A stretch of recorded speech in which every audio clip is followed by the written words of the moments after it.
منهج السلف صالح لكل زمان ومكان، نور من الله عز وجل، نور من الله عز وجل.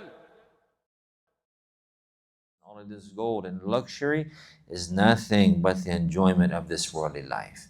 It's nothing but the enjoyment of this worldly life. And even if he lived in a home that had a roof made out of silver, and he had the furniture out of gold, and he had elevators in his home that he would ascend upon, overlooking the people, while the people are under him, he's high and lofty.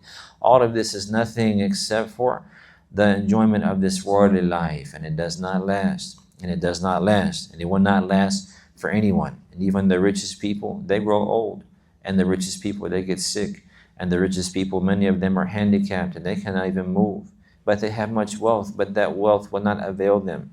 And then on the day of resurrection, nothing will avail a person except for sincere and true faith, except for the proper creed and aqidah. Allah subhanahu wa ta'ala, He says, يَوْمَ لَا يَنْفَعُ مَالٌ وَلَا بَنُونَ إِلَّا مَنْ أَتَى اللَّهَ بِقَلْبٍ سَلِيمٍ.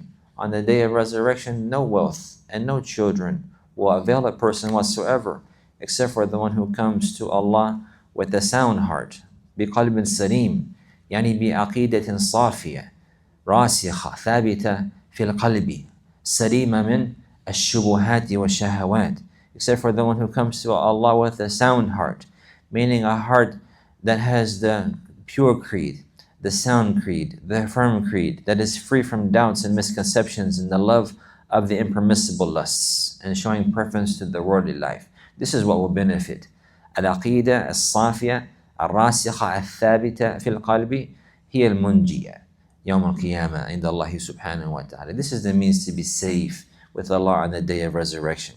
Having a heart that is sound, meaning sound with the full of tawheed and sincere faith and iman and love of Allah Azza wa Jal, and knowing Allah by His beautiful names and lofty attributes of perfection, and knowing Allah by His lordship and worshiping Allah and surrendering to Him and falling in obedience to Him and loving Him and hoping for His reward and blessing and fearing His punishment and anger and putting one's trust and reliance in Allah Azza wa Jal and hoping for His help and His aid. This is the heart that will benefit in this life, and that will be a means to have safety on the day of resurrection.